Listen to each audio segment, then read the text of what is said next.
Assalamu alaikum class. I'm Nafisa Murad and welcome back to the course of web designing and development.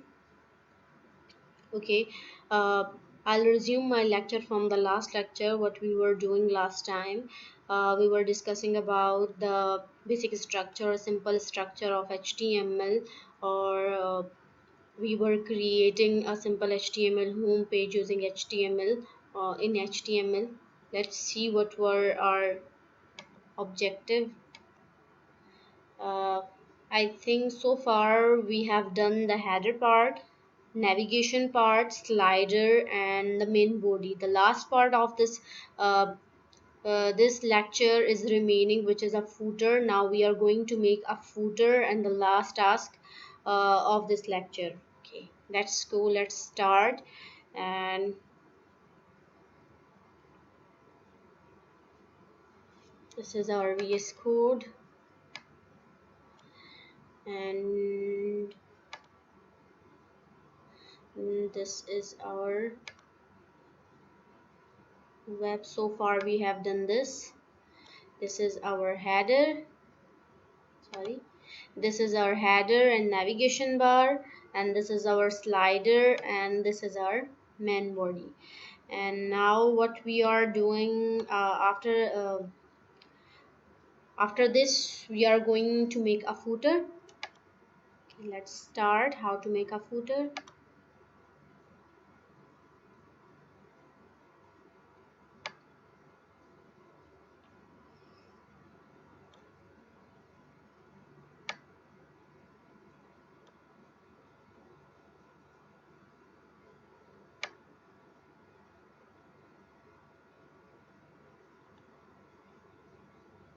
Firstly, I'm going to collapse all our main body.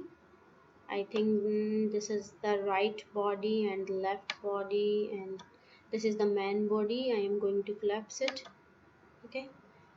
After main body,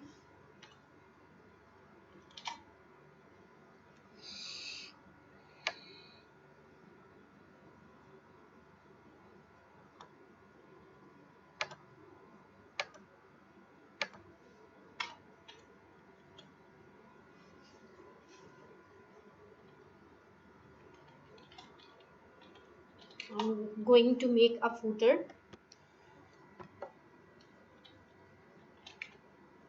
This is our footer, and I want three column footer. Okay. Div, class,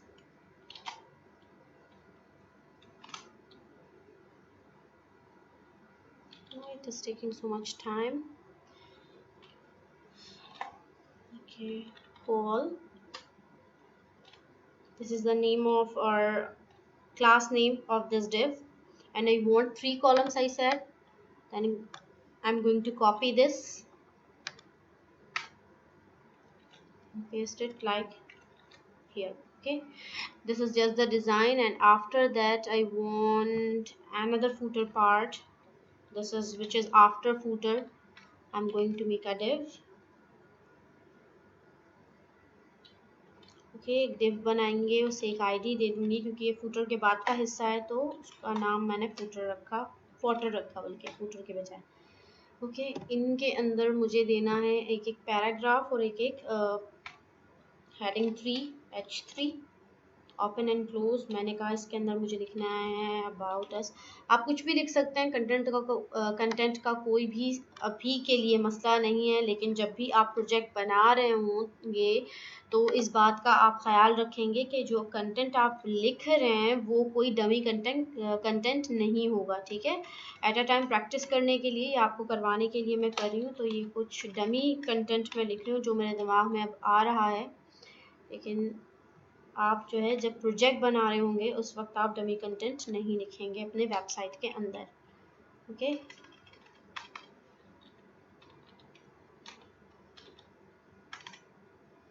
contact us, and इसके अंदर एक paragraph लिखना। आप कुछ भी लिख सकते हैं यहाँ, कुछ या तो कॉपी करके पेस्ट करके भी आप लिख लें, कोई मसला नहीं है।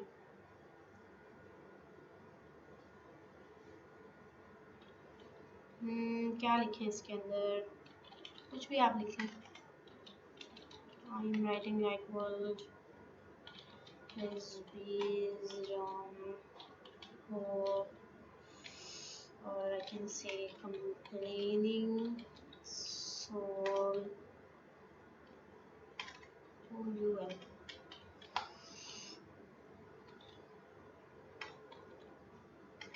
Complaining soul complains even in paradise. Okay, these are just saying, ये कुछ sayings मैंने लिखे हैं। इसके अलावा मैं चाह रही हूँ लाइन ब्रेक हो जाए, BR करके BR का टैग लगा रही हूँ, और उसके बाद भी नीचे कुछ लिखा हुआ हो। In short, your about us page is a home for your founding story. Okay, इतना मैंने लिख लिया, आई थिंक काफ़ी है, या इसी को कॉपी करके पेस्ट कर देते हैं आगे, ताकि थोड़ा सा वो बड़ा दिख जाए मुझे। इस लाइन को कॉपी करके दोबारा से नीचे पेस्ट कर देती हूँ, ताकि थोड़ा सा कंटेंट ज़्यादा मुझे मिल जाए और वो अच्छा लगे इस पर।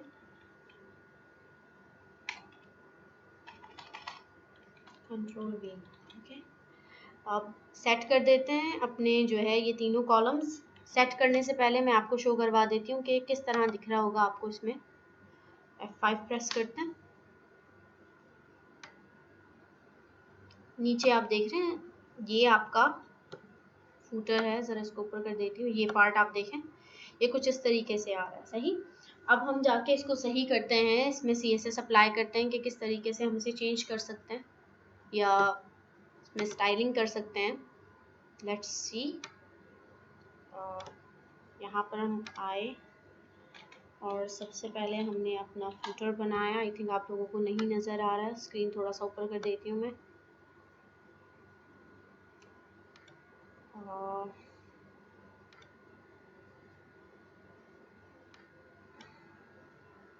अब ठीक है शायद, ठीक है। फूटर लिखा हमने, फूटर में हम बेसिकली क्या क्या है हमारे पास। सबसे पहले फूटर में मैं एक बैकग्राउंड कलर अप्लाई कर देती हूँ, ताकि बैकग्राउंड कलर अप्लाई करने के बाद मुझे पता चले फूटर कहाँ पे आ रहा है। मुझे ये नहीं पता चल रहा कि फूटर कहाँ पे आ रहा है।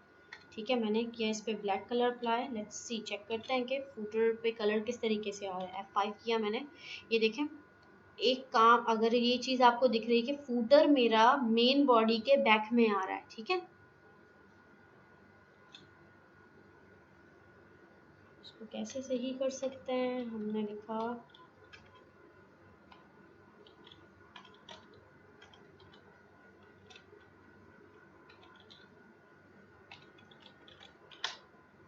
ठीक है, सही हो गया।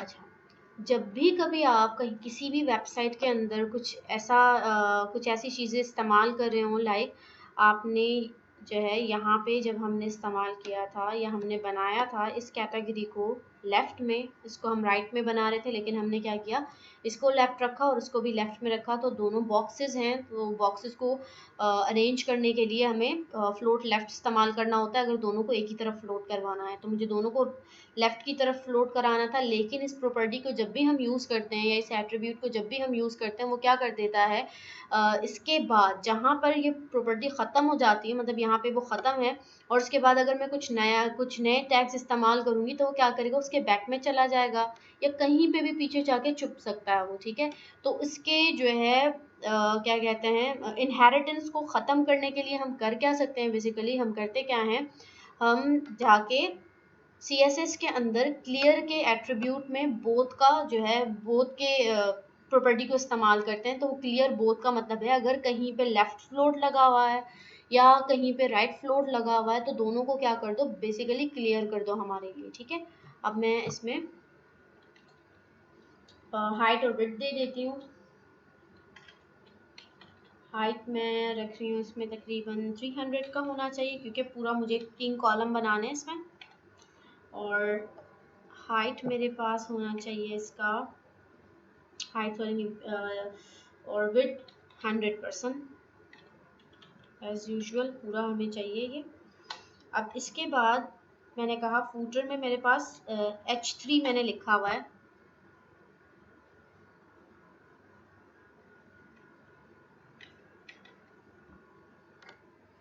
एक 3 H3 है, अबाउट अस और प्रोडक्ट और कॉन्टेक्ट अस के नाम से, उनको सेट करते हैं। अच्छा, उनको करने से पहले जिसे हमें करना पड़ेगा वो कॉलम्स हैं, जो मैंने कॉलम क्लास बनाई। ठीक है, कॉलम की क्लास को सेट करेंगे। सबसे पहले फूटर के अंदर मैंने कहा पहले तो तीनों फ्लोट लेफ्ट करें, इसमें भी तीनों को फ्लोट लेफ्ट करवाना है। फिर पर जो है विड्थ कितना होना चाहिए पर कॉलम का, मुझे चाहिए 25, और मुझे थोड़ा सा मार्जिन चाहिए, क्योंकि ये ज़रा आप उसको देख लें रिजल्ट्स के बाद आपको ज़्यादा अच्छे से समझ में आ जाएगा कि क्या कर रहे हैं हम लोग। ठीक है, नीचे चल के देखते हैं कि डेटा है लेकिन हमारा डेटा का कलर नज़र नहीं आ रहा, तो पहले कलर अप्लाई करते हैं उस पर। फूटर H3, ठीक है, उसका कलर हम रख देते हैं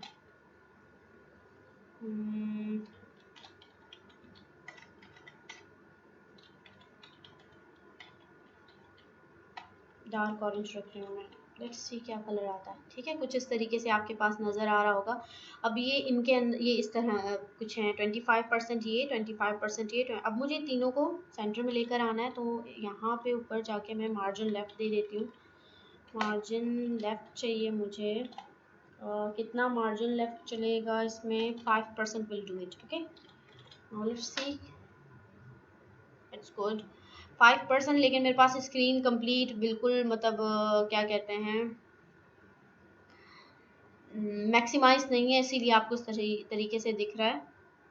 ठीक है, अदरवाइज़ मुझे वीडियो स्टॉप करना पड़ेगा, फिर इसको कैप्चर करना पड़ेगा। तो अभी के लिए देख लें, लास्ट में एक और वीडियो बना दूंगी कि कंप्लीट हमने इसको किस तरीके से बनाया है। इसके अलावा हम क्या करेंगे, नीचे पैराग्राफ्स हैं हमारे पास फूटर के अंदर। फूटर के अंदर जो भी पी हमने रखे हुए हैं उस पी के अंदर पैडिंग थोड़ा सा दे देते हैं, क्योंकि अदरवाइज़ वो हेडिंग के साथ बिल्कुल जाके टच हो जाएगा अगर हम पैडिंग ना दें। पैडिंग में दे देती हूँ टॉप। ठीक है, पैडिंग टॉप पे मैं कह रही हूँ मुझे 5px चाहिए, जितना आपको सही लगे अपने वेब के लिए आप उतना करें उसको। ठीक है, देन कलर अप्लाई कर देते हैं इस पर। वो मुझे चाहिए वाइट, FFF वाइट कलर को शो करता है जैसे हमें मालूम है। और इसके अलावा आई थिंक एक फ़ॉन्ट फैमिली दे देते हैं ताकि थोड़ा सा वो अच्छा लगे। फ़ॉन्ट फैमिली मैंने सेलेक्ट किया ये गिल वाला, कंट्रोल-S।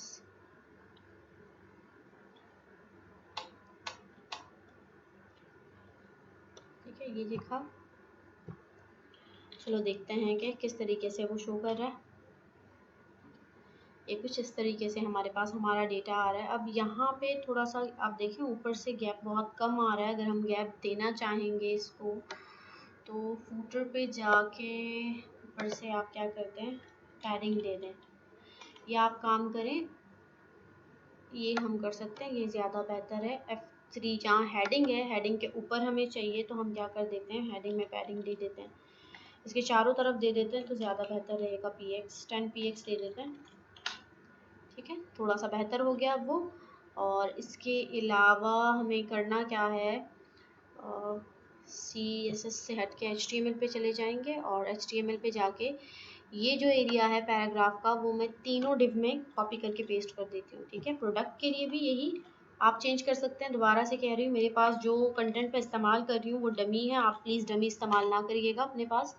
ठीक है, कुछ इस तरीके से अगर आपको 4 रोज कॉलम्स चाहिए, जितने कॉलम्स चाहिए मीन्स इस तरह फूटर बनाने का मकसद ये है कि आपको कहीं डिफरेंट तरीके के फूटर्स मिलेंगे। इवन इसमें एक रो आ रहा है, उसमें 2 रोज आ रहे होंगे। आपको सिर्फ इतना जो है करना है कि स्ट्रक्चर पर आपने अपने जो है कमांड्स में हासिल करना है, ताकि आपको कोई भी किसी भी तरीके का स्ट्रक्चर जो है सामने आए, आप आसानी के साथ उसे बना सकें। ठीक है,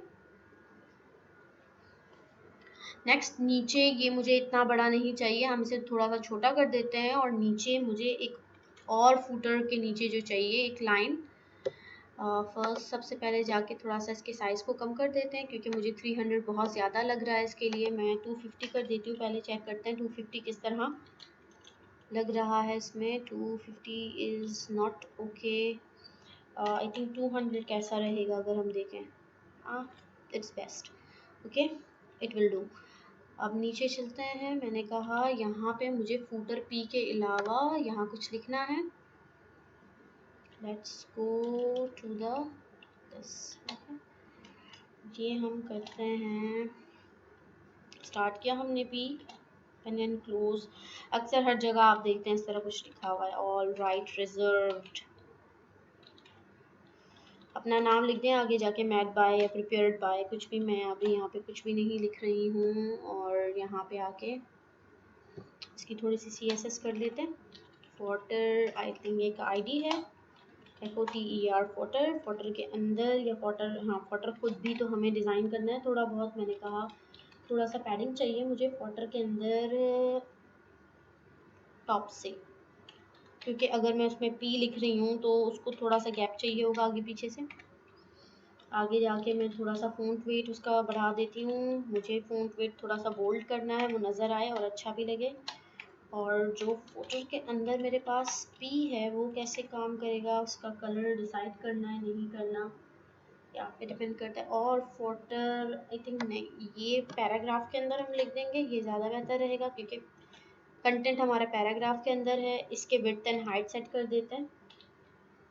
जो नॉर्मली अगर विड्थ है तो हम उसे 100% रख रहे हैं शुरू से ही,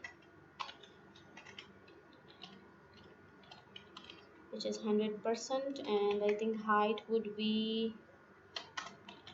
height हम करेंगे 50 तक रहेगा I think best. 50 px is good. और बैकग्राउंड कलर मुझे चाहिए डार्क ऑरेंज, इसको कर देते हैं डार्क ऑरेंज, थोड़ा सा अच्छा लगेगा। ब्लैक के साथ अक्सर ये कलर अच्छा लगता है।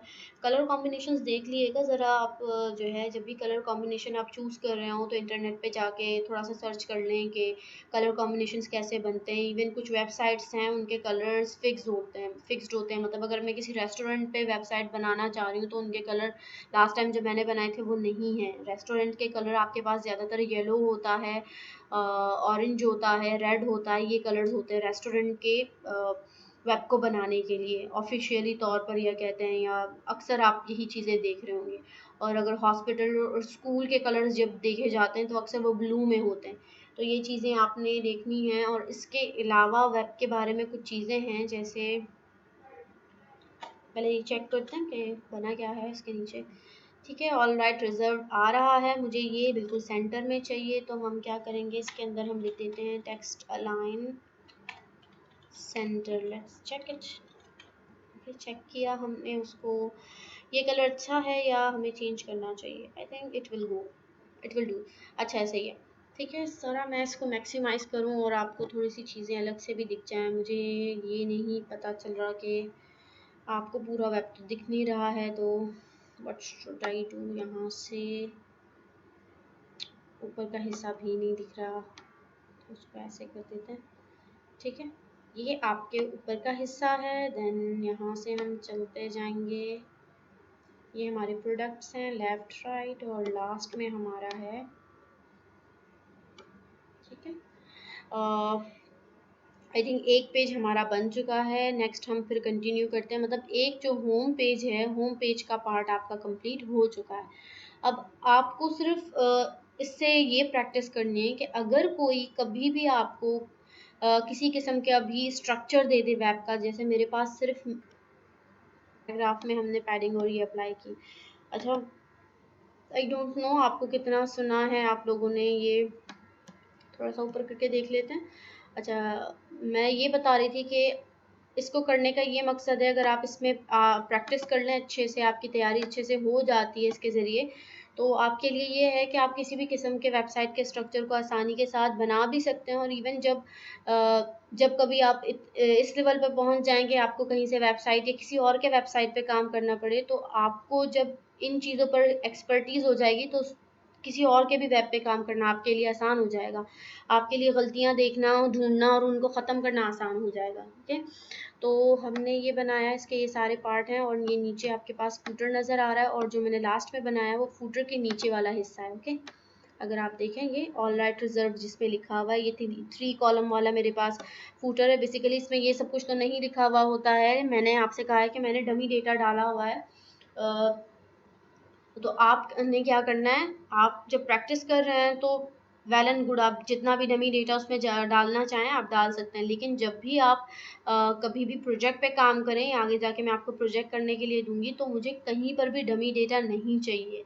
सही, क्योंकि इससे जब ये भी वेबसाइट के मैंने कलर्स भी शायद आपको कुछ बताएं कि जैसे रिजर्व कलर होते हैं हर वेब को या किसी कंटेंट को जाहिर करने के लिए। मींस अगर मुझे रेस्टोरेंट पे कुछ वेब बनाना है तो उसके कुछ पर्टिकुलर कलर्स हैं रेस्टोरेंट पे बनाने के लिए। रेड कलर है आपके पास, ऑरेंज और येलो, ये 3 कलर किसी भी रेस्टोरेंट पे कुछ बनाने के काम आते हैं। और इवन तो अगर आप में से कोई ग्राफिक डिज़ाइनर है उसको तो कलर्स का बहुत ज़्यादा पता होगा। और इसके अलावा हम कलर पिकर इस्तेमाल कर सकते हैं। अगर हम चेक करें, अगर इंटरनेट चल रहा है तो हमारे पास क्रोम का एक एक्सटेंशन आता है कलर ज़िला के नाम से। वो एक्सटेंशन हमेशा अपने पास जो है इंस्टॉल करके रखिएगा। आई डोंट नो यही है कि नहीं, ये यूज़ कर लेते हैं, देखते हैं क्या है।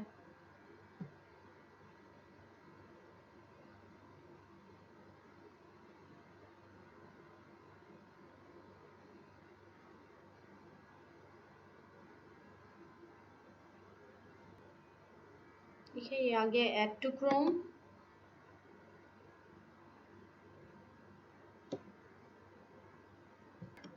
जैसे ही आपके पास ये इंस्टॉल हो जाएगा तो यहाँ पे आप देखें आपको कलर ज़िला मिल गया है। अब कलर ज़िला का फ़ायदा हमारे पास या बेनिफिट्स क्या होते हैं, जैसे एक वेबसाइट है, मुझे उसके कुछ कलर्स पसंद आ रहे हैं लेकिन मुझे नहीं पता उन्होंने कलर क्या इस्तेमाल किया है। जैसे हमें पता है कि RGB कलर्स के हमारे पास नंबरिंग होती है, हमारे पास नेम में कलर्स होते हैं और इसके अलावा हमारे पास हेक्साडेसिमल में कलर्स वगैरह होते हैं। तो उनको याद करना हमारे लिए बहुत मुश्किल है, या कलर देखकर ये पहचान जाना ये कौन से RGB कलर में आ रहा है, तो बहुत मुश्किल हो जाता है और हमें वो कलर भी चाहिए वेब में यूज़ करने के लिए। तो उसके लिए आपके पास एक कलर ज़िला है, इस पर आप क्लिक करें। कल Chrome doesn't allow picking colour from web store pages.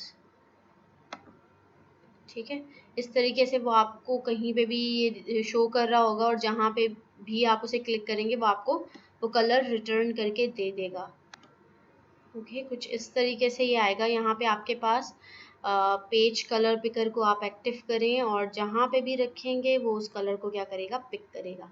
इसने इस कलर को पिक किया, ये देखें कलर पिक हो गया आपके पास। दोबारा से इसको ओपन करें और यहाँ से कलर पिकर में जाएं और यहाँ से आप उसको कॉपी करें, Ctrl+C जैसे भी आपने करना है। कॉपी करने के बाद अपने कोड में जाइएगा और जहाँ कलर चेंज करना है, लाइक मुझे यहाँ कलर चेंज करना है, हमेशा आई थिंक RGB में हेक्सा में देता है वो कलर हमें, तो आप हेक्साडेसिमल में कलर को हैश दे दें, Ctrl+V करें, आपको वही कलर मिल जाएगा जो भी आपने पिक किया हुआ होगा।